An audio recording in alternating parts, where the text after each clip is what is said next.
Founders, welcome back to the 0 to 5,000 podcast, where we obsess over the convergence of human potential and business results. Today, our hosts Drew McClure and Jordan Mitchell have another insightful conversation for you. So let's jump right in. Okay, founders, welcome back to the podcast. Today, we are joined by Deeannah Seymour. Deeannah is the CEO and co-founder of pH-D Feminine Health, one of the top-selling feminine care brands.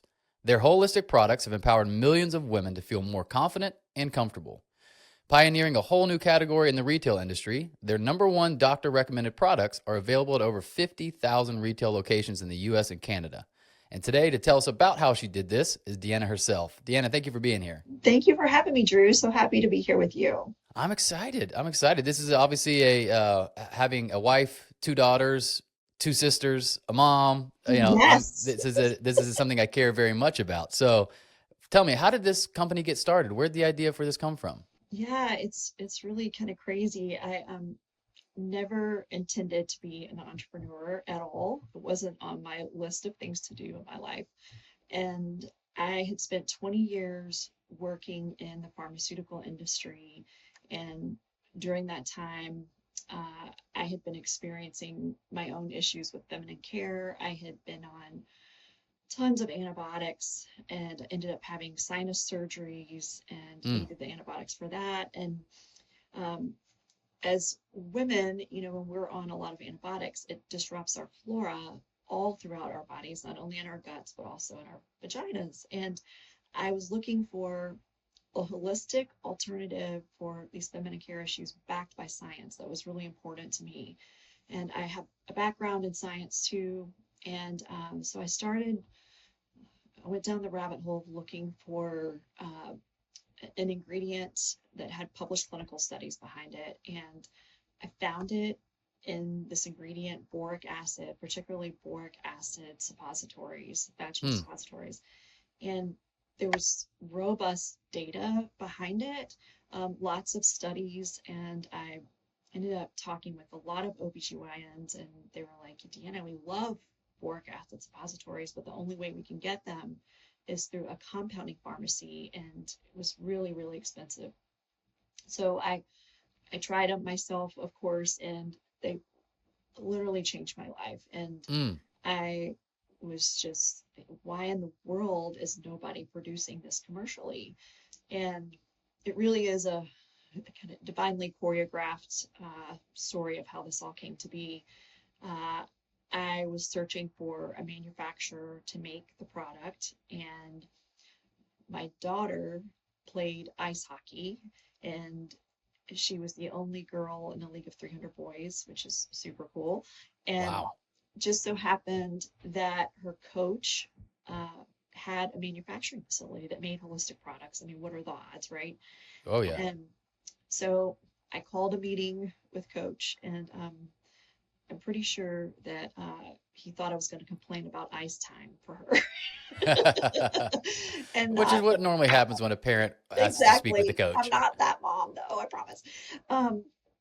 So I called a meeting with him, and crazily enough, so many similarities. He actually worked for the same pharmaceutical company that I had worked for earlier in his career, and he also has a background in science. He has a physics degree, and I have a biology degree, and he's kind of a science nerd like me. And I showed him all the data, and he was like, well, you know what, let's give this a try and start producing it and see what happens. So, and that was in 2013 and 2014. We launched on Amazon, and within 6 months, we became the best seller in our category. And we knew that we were onto something, not only because of the velocity, but most importantly, because of the evangelical reviews of the women who had tried it. And, boric acid is unique in that it works for a couple of things. In Canada, we're actually required to market as a yeast infection treatment, but in the US, we're required to market as a treatment for feminine odor, but it does work for both. And what does required to market mean? So per the Health Canada guidelines and the FDA guidelines, you have to be careful about what you say about certain claims and on certain products. And Gotcha. so we, in the US, we market for vaginal odor. And, but I just got back from Canada last night. So I've been in Canadian mode for 4 days now. So, um, so we put it up online. The women, for instance, let's take, feminine odor. Women who have this issue, which it's no fault of their own, it's not a hygiene issue, it's usually an imbalance issue. And the only other alternative were, prescription medications for this. And so women had suffered, some of these women, for years, because it's recurrent 50% of the time in women who have it. It affects all aspects of their lives. And, Drew, in the past, I've been on the road, a road show here for the past like 3 months, and I've been to so many conferences I can't count, but had a lot of face-to-face interactions with a lot of consumers, men included. And it's interesting, 50% of our website viewers are men. And, I literally have had, in the past 2 weeks, 10 people come up to me and say that the product saved their marriage. Because, when a woman has this issue, it's debilitating. It is, affects all aspects of their lives, socially. Women don't want to go to the gym or get a pedicure even, or get in a bathing suit. They, of course, it affects their intimacy with their partners, and their self-esteem. It just cuts really, really deeply. And that's what the reviews were saying. These women, this product has changed my life. And so knowing that, I tell you, my plan was for myself, because I was a single mom. I was going to continue to keep my corporate job because it had all the fabulous benefits, and I really loved doing it, and provided the insurance that the security that I thought I needed, and was going to use that to pay for college for my kids. And so sometimes in life I say that sometimes we have to be made really uncomfortable in our comfortable situation to make a change. Sure. And that is actually what happened to me. I was a top performer in my corporate job, loved what I did, but I ended up getting a manager that didn't see eye to eye with me, and just wasn't a big fan of mine, truthfully, even though I was performing better than I'd ever performed. And I just felt like I couldn't do anything right. And one particular time, the kids had come home from school, and I just hung up the phone with her on this in-depth phone call. And truthfully, I just needed to go have a cry, but I didn't want my kids to see me crying because I didn't want them to think that anything was wrong. So I went into the garage, and I'm like, why is this happening to me? Like, what is going on? And it just became abundantly clear at that moment. It was, I believe it was a divinely choreographed conversation where I was told that that's not where I was supposed to be. And I just had an immediate sense of peace. Like, okay, it's time for me to plan my exit and take this leap of faith and not be fearful, because I just had this sense of peace in my heart that everything was going to be okay. I didn't know what that meant, but I knew in the back of my head that if this didn't work out, I was so good at my job, I could just go get another job doing what I was doing. But I had to take this leap of faith. And I also, in that feeling, it was a moral obligation to do it, because I knew that more women needed to have this product available to them at their ready, because then Amazon Prime was different than it is now. It's in major cities, you could get it same day, but in cities like Nashville, it was still 2 or 3 days of delivery. And when you have an issue like this, you want it solved immediately. So I planned my exit, and in 2017 came over to run pH-D full time. And then we had a lot of challenges. Needless to say, there was only like 5 of us. I came to join my business partner at his location. So he was running his company and I was running our company, pH-D. And I wanted to decrease our dependence on Amazon and also make the product available to women at local retailers. So we ended up, with my business partner, we scraped together $7,000 because it was a lot of money for us then. And I went to something called an ECRM, which essentially is a speed dating conference between brands and retailers. And you're seated at a table, and then every 10 minutes, a new retailer comes up to you and you give your spiel and hope that they accept you. So at that conference, Drew, it was really something because it was like the culmination of all of my life's experience, like my degree in biology, my 20 years in sales, my passion for improving the lives of women, and my love for science. It was just like, it was magical, if you will. And at those meetings, I landed Target and CVS were the first retailers, and like Target chain wide and CVS nearly chain wide. And it was just like, oh, wow, what have we done now? It was amazing. And also some of the, biggest challenges we've ever faced, because it's one thing to be awarded the business, it's another thing to execute and be able to bring it to shelf, especially with how incredibly expensive it is too to do that. But so that was at the end, that was in 2018. In 2019, we were in around 6,000 doors or stores nationwide. And then now, fast forward, we're in over 50,000 doors. We're pretty much, every major retailer in the US and Canada. So it has been quite a wild, wonderful ride. And for, a little while, we were a one SKU wonder.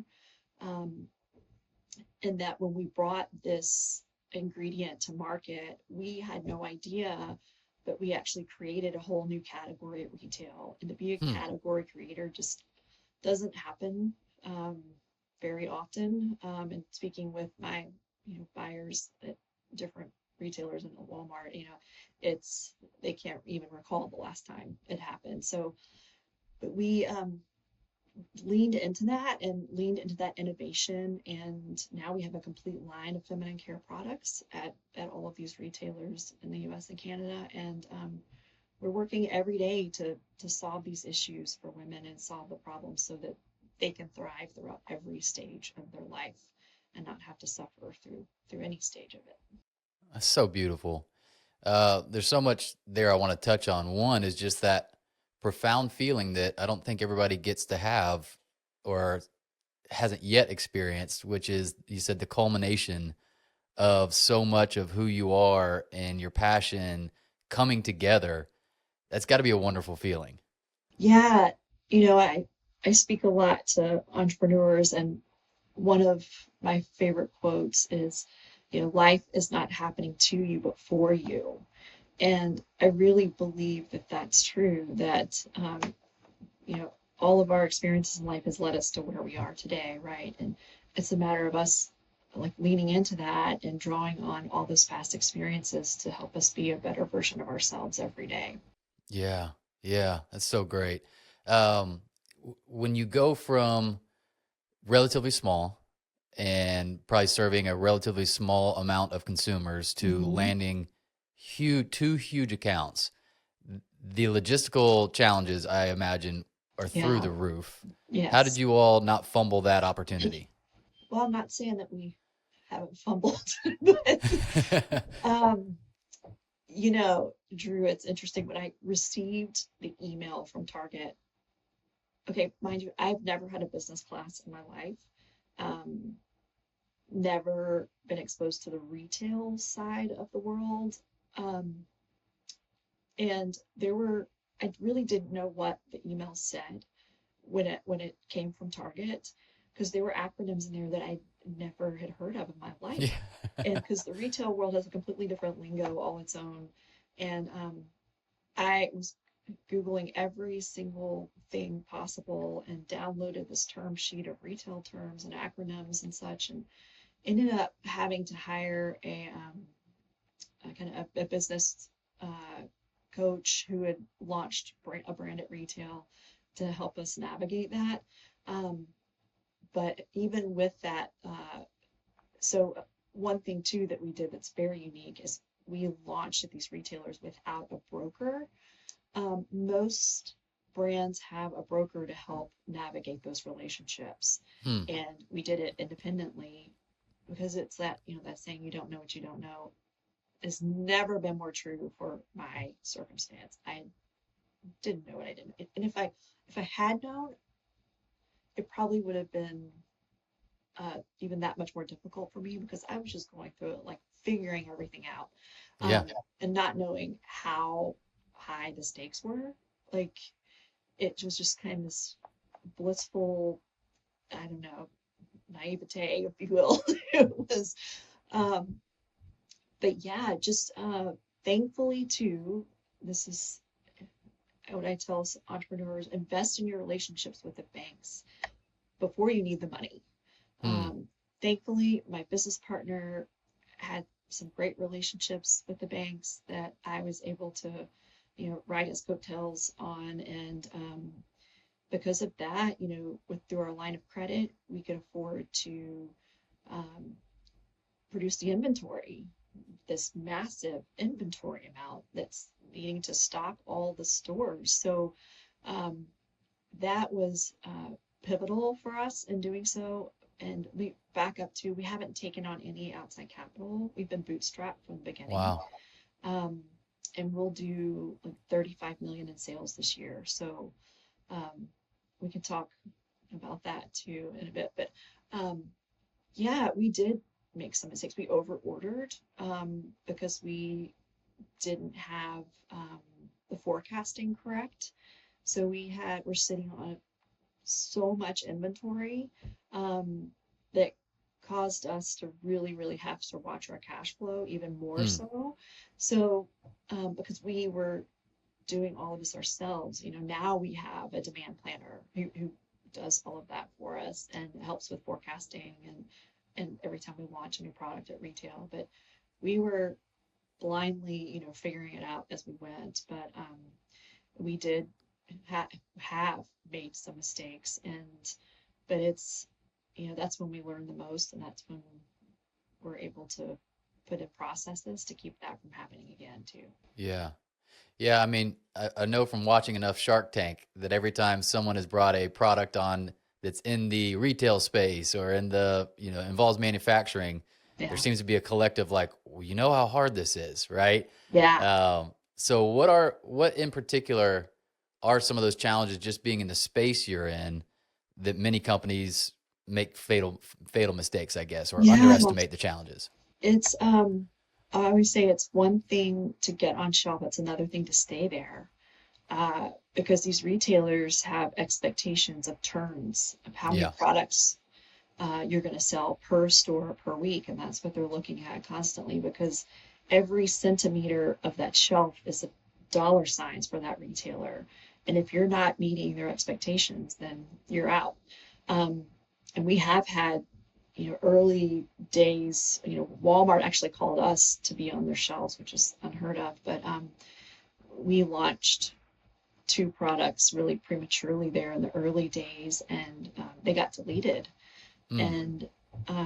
And you really have to have a buttoned up marketing plan, go to market strategy that's already, you've laid the groundwork for before your products hit the shelves, so that you Mm-hmm. can create those turns and keep the consumers, get the traffic in the stores. And it's also a balance too, because Amazon it's a business necessity, right? it's something you have to be on that platform to be relevant. If you're also going to compete at FDM, food, drug, mass. And so it's the balance of, okay, we want to support our retail partners because that's where, most of our revenue is coming from, but we also have to remain relevant on Amazon, and, trying to figure out what that balance looks like too is also a challenge. Yeah. So it's interesting. Again, I have no experience in this. I would assume just how popular Amazon is, that it would be a primary, driver of revenue in terms of orders and stuff. But you're saying it's not as big of a percent of your revenue. No, it's not. But most of our revenue comes from food, drug, mass, because if you think about just the traffic, the number of people who are in those stores every week, it's millions and millions of people, even more so than Amazon. So, and there's some things that people still like to go to the store and shop for, right? And they want to have that experience of going to the store and picking up a product and learning more about it. So now it's like that rising tide too. We have seen our Amazon business grow as our FDM business has grown. But and there are a lot of people who, like, we launched on Amazon, but we're fortunate enough to get into FDM kind of early in the game. And but most people do that in reverse, or they launch DTC through their website and then they want to get into FDM. So we're fortunate in that, if anything, we're trying to grow our DTC business right now, or Amazon rather than our FDM. So cool. I'm curious about the shift from being an employee to being a boss, to being in charge of it all. What was that shift like for you and some of the lessons learned? Yeah, it's, I've always been put in leadership positions, and I've always been comfortable being a leader. And even when I was at my other corporate job, but it's interesting too, looking back, like that was my goal in corporate America, was to move up the ladder. And back at that point, it was a requirement in order to do that you had to relocate to a different city, and in order to work your way up. And it was just never possible for me because of my children and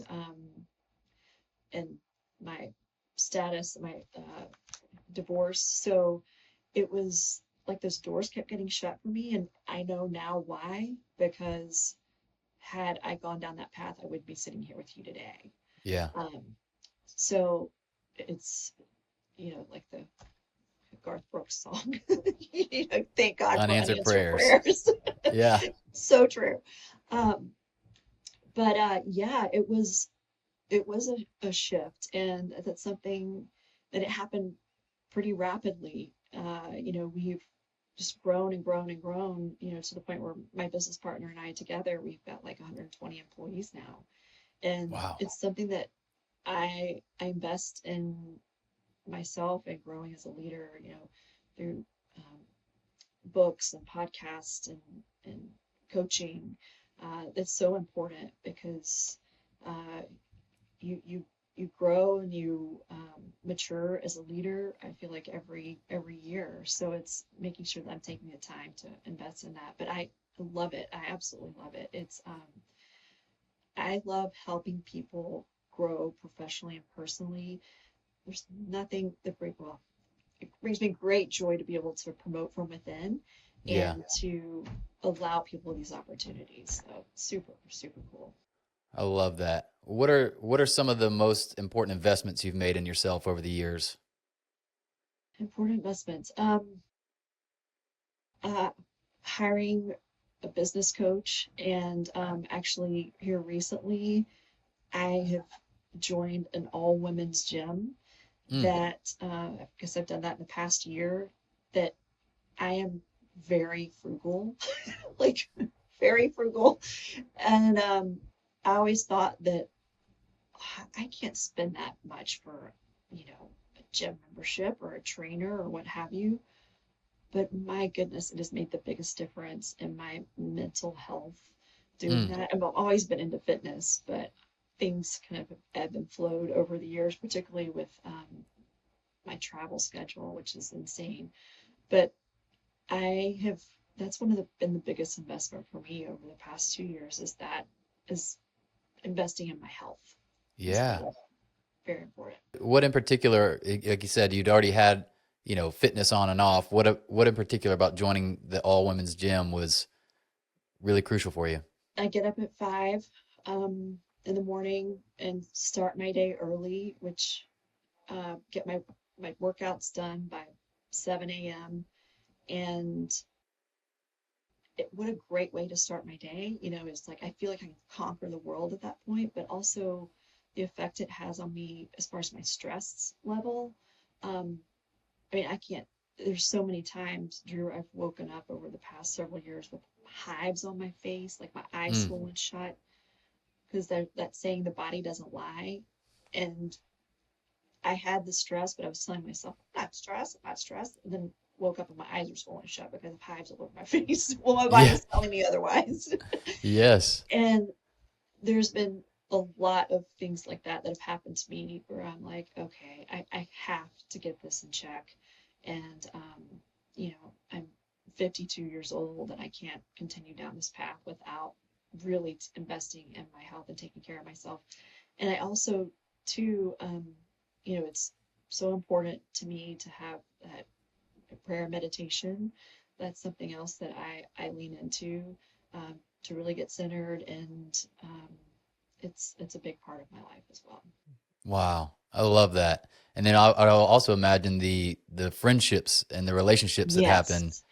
Yeah, and this is an all women's gym that, like I said, that you walk in, there's no judgment. You just come as you are. It's a beautiful community of women who are always cheering each other on. And there's probably only maximum 15 people in there at a time. And it's just a great atmosphere. I love that. And what's been the difference in leading a company that's got 120 employees versus when you had 10? It's got to be a big difference. It is. Um, we it was we really have hired according to culture and competence over the years, and we implemented traction, Mm-hmm. um, which has been a complete game changer for our organization. And but we didn't, I don't know that we necessarily hired for culture and competence early on, or both. But now we're much more intentional about that, based on our mission and vision and values that we established. We kind of knew what they were, but we hadn't codified them, solidified them, like written them down. And so we're much more intentional now about hiring than we were when we had, 5 or 6 people.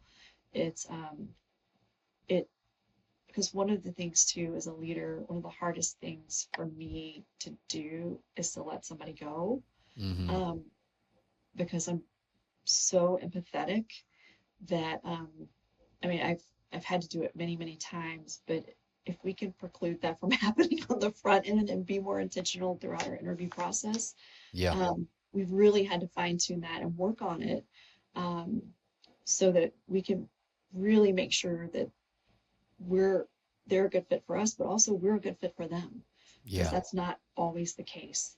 And so anyway, people's lives are at stake, and that's something, when I pull into the parking lot every day, I just am so grateful for every car that's there, because that indicates a person and families that we're able to provide for. Excuse me.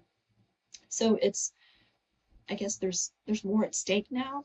So we have to work even harder to maintain that culture, and to be more intentional about it every single day. Yeah. Yeah. You mentioned something about the hiring process that I believe, I think I was reading it in Yvon Chouinard's book, The Founder of Patagonia. He was talking about some of his early mistakes and then mistakes he saw and since in businesses around him. And he said the trap he fell in, a common trap, was hiring fast and firing slow. Yeah. So they'd rush the hiring process, Yeah. hire a bunch of people, and then have wrong fits that were Mhm. there for too long without them Oh, really yes. recognizing it and calling it. And then he Yeah. said he decided to switch it. He's like, we're going to hire slow and make sure that we feel as confident as we can that we've got a good fit.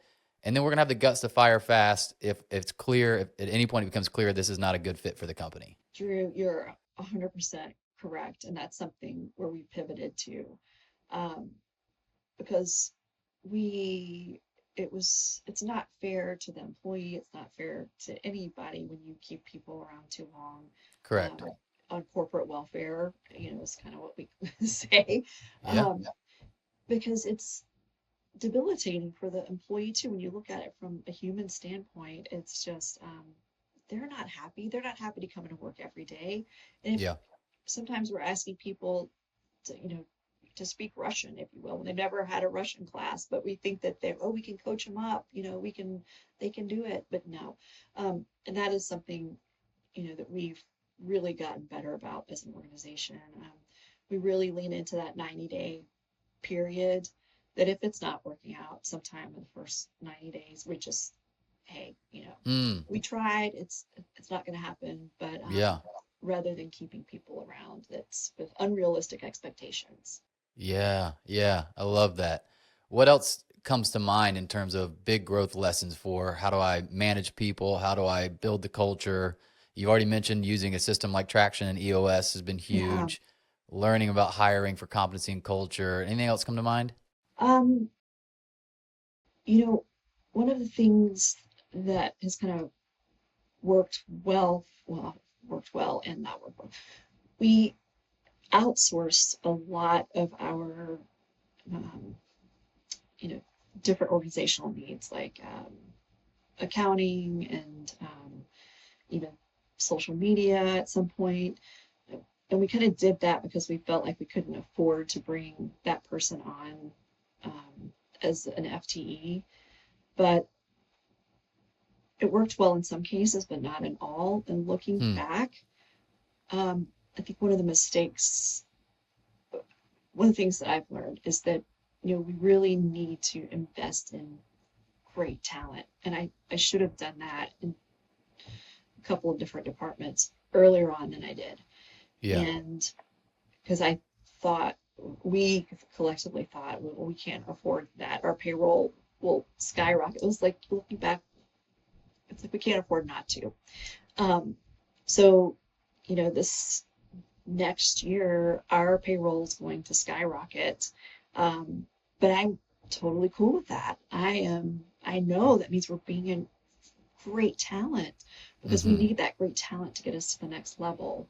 And it has been true time and time again when we've invested in those people, the sky's the limit. And it's through our team that we're able to achieve these fabulous milestones and our record sales. So, that's something that I wish I had done earlier.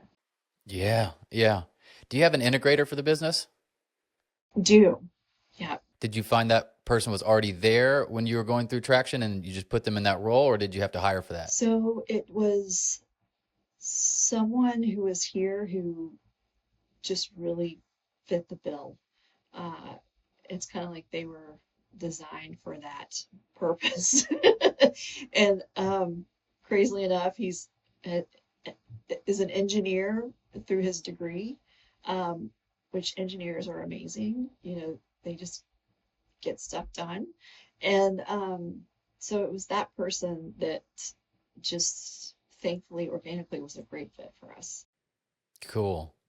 Now, what does that relationship look like between you and the integrator being in the visionary seat and him being in the integrator seat? Well, it's interesting you said that, because I just left our level 10 meeting a little while ago, and there's some clashing going on, Yeah. because I'm like, of course we can do it. They asked us to do this, can't we do, and then he's like, okay, I'll pump the brakes, sis.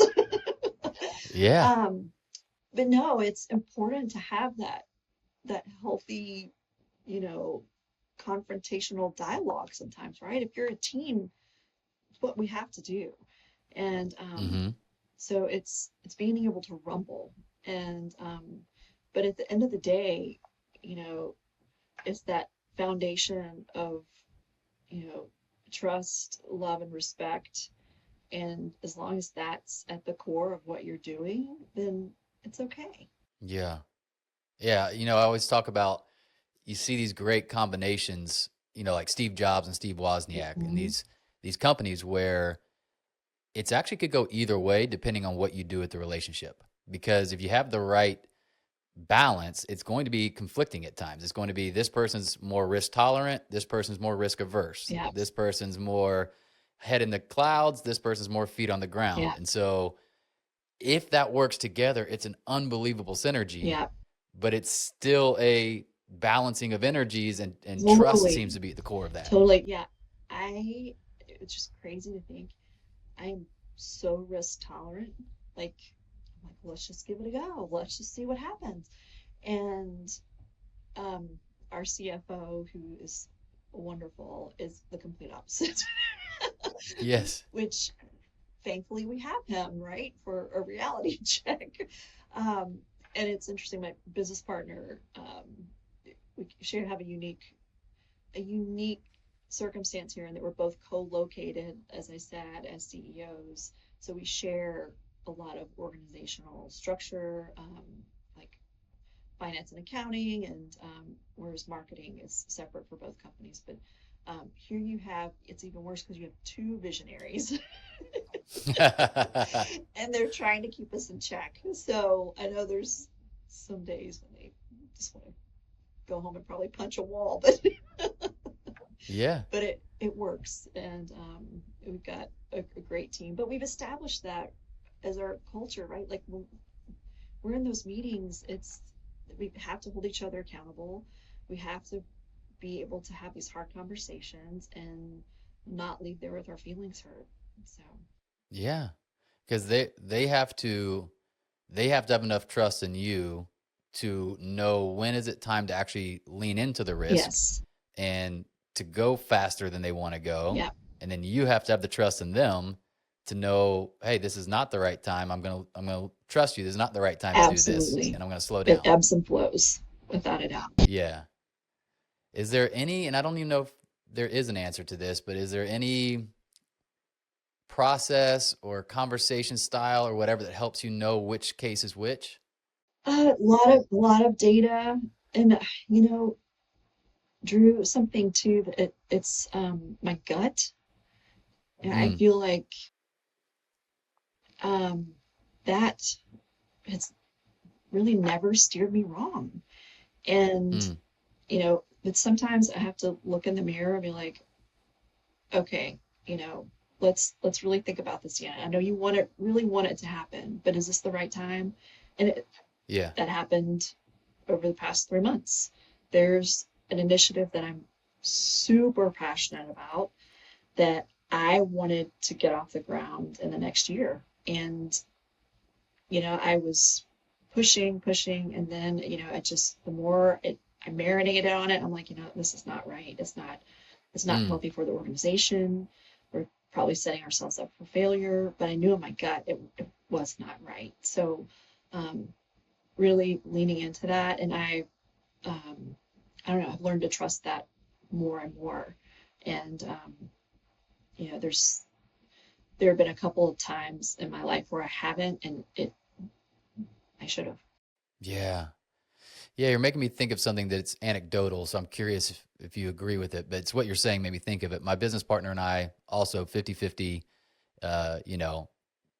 so you can hit tiebreakers. You can hit like, hey, we're both seeing this differently. And what I think we've leaned on over the years, and this doesn't work, by the way, if you're listening, in an unhealthy or immature team. So let's just say that. But if you feel like my team is healthy and mature, whoever's involved in the conversation, it seems to be that we will usually trust who feels the strongest at the end. Yeah, I love that. Not at the beginning. Yeah. At the beginning, we don't know that your strong feeling that this is the right move is the right move because it's the beginning of the conversation. But if we've had extensive conversation and pushed back, and at the end of that, whoever feels the strongest, I want to trust their gut. Yeah, I love that. I love that you said that, because that actually happened with me and my business partner recently where I felt like kind of falling on the sword for something. And but he was exponentially more passionate about his side of the argument. And I did the same thing. I capitulated Yeah. and like, okay, clearly this means so much to him that I'm going to step back. But I love how you just voiced that. And Yeah. we have navigated that before, but I have never really talked about it. So, but very, very true. Yeah, that's what, same thing. I'm thinking out loud with you where I'm like, I think that's actually been kind of the way we've gone about it. Mm-hmm. And nothing is ever 100%. There's no framework where you're like Yeah. 100% of the time that mean it was the right decision. But I'd say 90% of the time Yeah. we didn't regret going with the person that felt the strongest at the end of the conversation, Yeah. you know? And it's what you said to set that up. It's so true. You have to have a healthy relationship and dialogue. Most people I talk to who've been in a partnership, it hasn't worked out through for some reason or another. So it's a lot of work, right, Drew? I mean, it's just a relationship you have to nurture and be really super intentional about. But I was listening to an interview with one of the founders of Airbnb. I think there were 3 of the guys, and he said, he's like, at the end of the day, it might be hard for 2 partners, but you throw in 3. And he said the same thing. It's, at the end of the day, the foundation of our relationship is about trust, love, and respect. And as long as you have that, and because you care deeply about this person, then everything else seems to work out. But you have to be intentional about it. Well, and that's why I said that framework is only going to work in a healthy Yes. and mature relationship. Otherwise, we've all been in meetings where it's not, and that person's still feeling the strongest at the end, and it's for some other reason. Yeah. It's an ego play, yeah. or it's, I just like my idea, and I'm It's like, veiled in then I'm something not else. trusting that. Mm-hmm. Yes. But if I'm like, hey, we both want what's best for the business, we both trust each other, then I'm much more like, all right, I'm going to lean on your instincts here. Let's go. Yeah. And I'm going to have your back fully. And that's the important part. Like, Yep. I'm not going to sulk and go, fine, Right. you get it. It's like, nope, we're going to say yes, and I'm going to have your back Yep. fully. Absolutely. I love that. I can't, there's nothing more detrimental even to the company than kind of that fray at the top. Oh. And that, like, because everybody one person's doing this and the other person's sulking about it, or Yes, you have to be. It's like mom and dad, what's going on at the top? Oh my gosh, that's so funny. We get that because he's a guy and I'm like mom and dad are fighting. What's going on? Yes. Yeah, it's so good. Do you have any regular cadence for you at the top, for those of you, the business partners, of meeting that's different than the L10? We do. We meet once a week. We go out to lunch once a week, and talk about any issues. We also meet, in addition to that, our CFO, COO, and the 2 CEOs meet 3 times a week in the morning, just to catch up on any, burning issues. So absolutely, cool. It's really essential for us to have that time to deal with like bigger topics that are, at play. Yeah. And when you increase the consistency of that communication, it's actually smaller bites. Totally. Instead of we waited 3 months before we talked about this, and now it's this really big thing, and we're having to, stay in the room for an hour or, the day to figure this thing out. Yes. And communication, as you know, is key. It is absolutely key. So have you found that the lunch is actually important because you're changing scenery, we're not in the office? Absolutely. It's it's on Fridays too, so it's a time for us to take a collective breath and like, oh, okay, and to talk about things off site that maybe we don't want other people to see our reactions or what have you. So it's really, really helpful to get out of the office and have those conversations. I love it. Now, I did want to come back to this because I was curious. You said at first you were kind of a one product wonder. Yeah. and then you realized, hey, we're actually in a category that has more needs than Yeah. this. What did you expand into today? So we now have a complete line of feminine care products, or products for women. We have, you know, we have a probiotic, we have a feminine wash, we have a lot of products for menopause, because I watched my mother suffer through menopause and really not have any products available to her, at retail that could help her through that stage. So Drew, we're super intentional about our product development. We have 3 full-time product development scientists. We have a scientific advisory board, in addition to a medical advisory board, that help us develop these products and bring them to life. Really leaning into the science of every single ingredient that we put in our products. But we also want to make them affordable, so that the women, particularly who live in healthcare deserts, and I like to use Mississippi, where I'm from, as that example. The nearest healthcare provider was like 45 minutes away from where I lived, but there were stores that were readily available. So having these women, consult with their providers, and then they recommend them, go purchase our products at the store. So we're, looking into other categories as well. We've got 7 products at Walmart right now. We'll have even more there next year. And we were so honored that Walmart came to visit our facilities in Nebraska last week and spent a day Wow. with us, which is really unheard of. And it just shows their commitment to investing in our relationship. And we're super excited to be partnering with them. And listening to the retailers too, as to what consumer needs they see and what trends that they see coming down the pike. And having that dialogue is of paramount importance to us, so that we can really be a good partner for our retail partners. Yeah. So that's amazing. I mean, the complexity at which you have entered into is just, it's admirable to be able to pull it off. I mean, you're not just, every business has to market, every business has to sell, but like to actually have to create the product, have to bring on scientists and medical professionals, and like that's a complex business. It is, and also that we manufacture all of our own products too, which is wonderful. Though, while it's that much more complicated, it also makes us that much more nimble, and our ability to innovate quickly is really impressive because of that. And our team is spectacular. So it's a lot of fun. Cool. All right. Final question. What's got you most excited about the future of your business right now?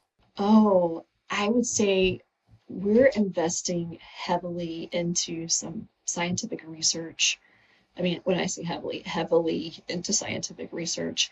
And we have, right now, I think at least 3 studies going on in women's health. And I, super passionate about the science aspect of our business. And that is what I'm most excited about, are the outcomes of these studies that we are pretty sure are going to reveal what we already know. But being able to leverage that scientific data to help us even with our marketing purposes and other things, that's what I'm most excited about right now. That's awesome. Awesome. Deanna, this has been so great. Again, I want to just plug your product again. If someone is listening and they want to purchase your product, find out more about it, where should we send them? So www.phdfemininehealth.com. They can also find us at Walmart, Target, CVS, Walgreens, Kroger, Publix, Wegmans, HEB, pretty much every major retailer. Yeah. That's so great. All right. Again, thank you so much for being here. This has been an honor to hear your story, and I've learned so much from talking to you today. Thank you, Drew. Thank you. Founders, thanks for listening. We hope you enjoyed it. Make sure you subscribe to the podcast and hop into our monthly founder email so we can ensure you stay on the edge of peak performance and massive business results.